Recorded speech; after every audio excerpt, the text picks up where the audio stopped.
Hello everyone, Peter Smith here. I'm over in New York. I flew over yesterday.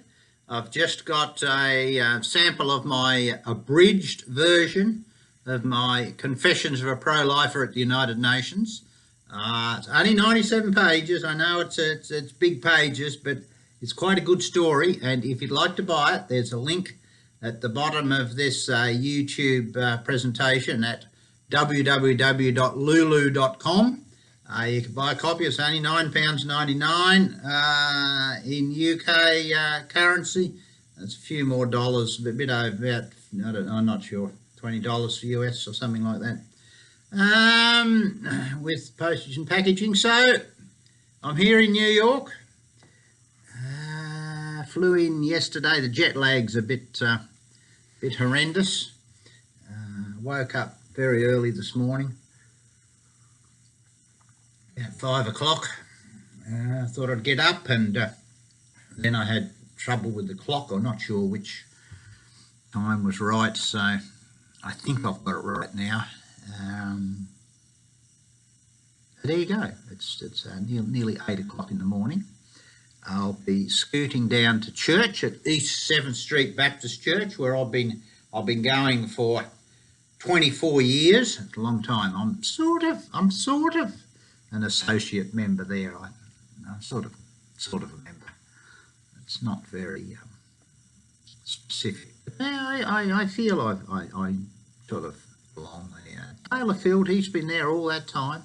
He's a lovely pastor, and I like the church. It's a mixture of all sorts of different people, big and small, and smart and not so smart, and all in between, and all sorts of different people. It's great. It's all different sorts of nationalities, and it's amazing. It's amazing.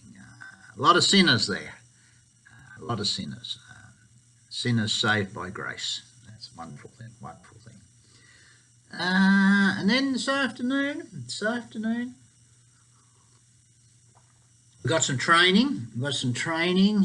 at CFAM, and I'll be doing a little bit there of how to lobby and what to do and what not to do. Be flogging my book a little bit, trying to get a couple of dollars for my book.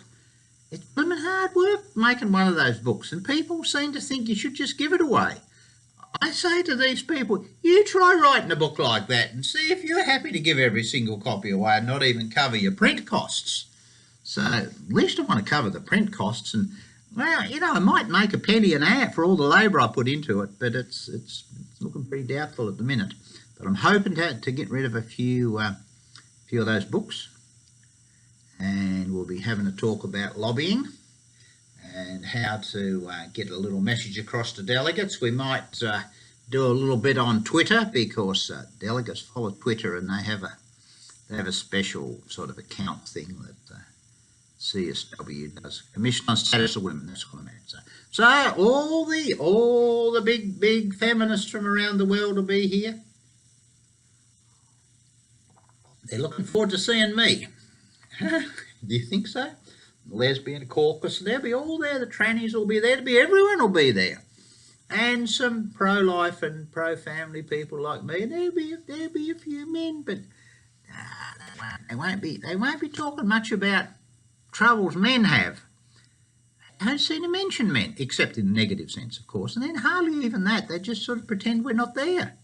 It's a very, very, very sad situation. So I hope you like my mug. That's really what I am.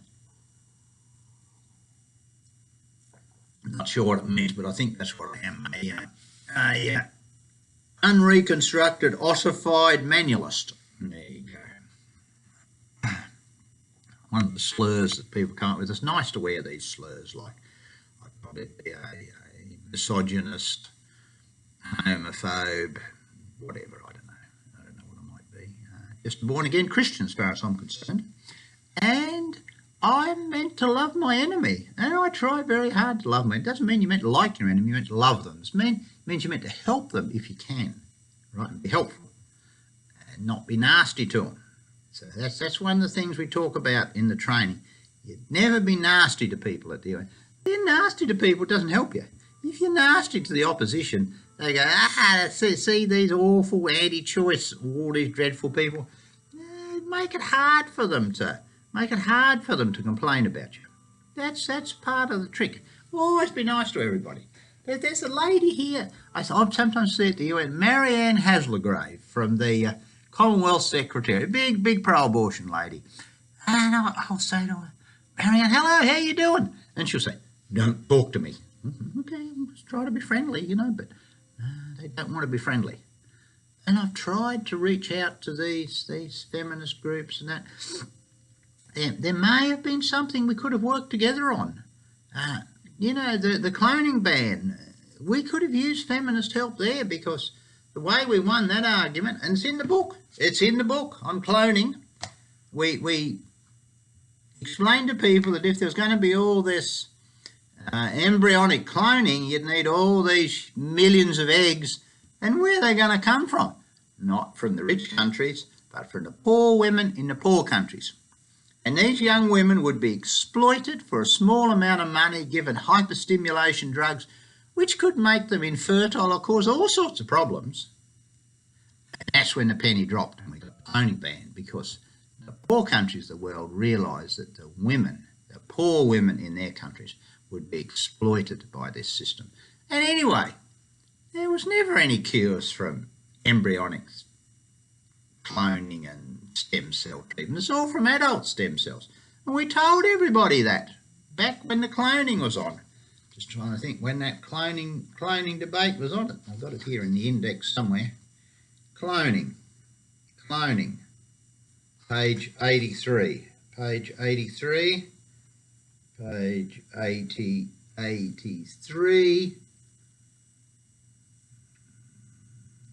2002, 2003, 2004 to 2006 was cloning. A lot of good stuff, and there's good pictures. There's lots of pictures in here. You see, even if you're not a big reader, you can read the pictures. You don't have to be a big reader. You can pick up a bit of a story even for the pictures. So there it is. It's only £9.99 in the UK on Lulu. So I'm pushing this a little bit because I'd never ask people for money on this YouTube. All I'm asking is a few of you might buy my book, and you might get blessed, because it's how the Lord blessed us at the UN all those years ago. And it's got my testimony in it, how I got saved, a little bit about my illustrious family background, how I came from a long line of English convicts who were exported to Australia in the 1840s, and how we did out in Oz, the lucky country. You can read a little bit about that, how I first got involved at the UN, how the UN started up. Very interesting to see how the UN got started. Trying to stop a third world war, which was a good plan, but can the UN take the credit for that, or the EU claims that they stopped the Third World War? But I think a strong America stopped the Third World War. The Russians weren't game enough to have a go, because they mutually assured destruction and all that stuff. So anyway, there's kick around these. It's nice to think about these things and have a talk about it in the chat. So if you're a praying person, please pray for me for the next couple of weeks at the Commission on Status of Women, that I would be salt and light for the Lord down at the UN, and the Lord would bless the ladies come work with us. Some wonderful ladies come work with us. I work for them probably. I know my place. And then I've got a week. I'm not sure what I'm going to do that week. I'll find something to do though. And then there's the Commission on Population Development. So I'm going to be here 4 weeks. So I haven't got my fancy speaker with me, so I hope the sound is reasonable. But, please forgive me if the sound's not too good or the machine makes funny noises. I'm not sure how all of it works. I got a little bit of knowledge about it. So, God bless you, and might do a few more little broadcasts while I'm at the UN. So, see you later. Bye.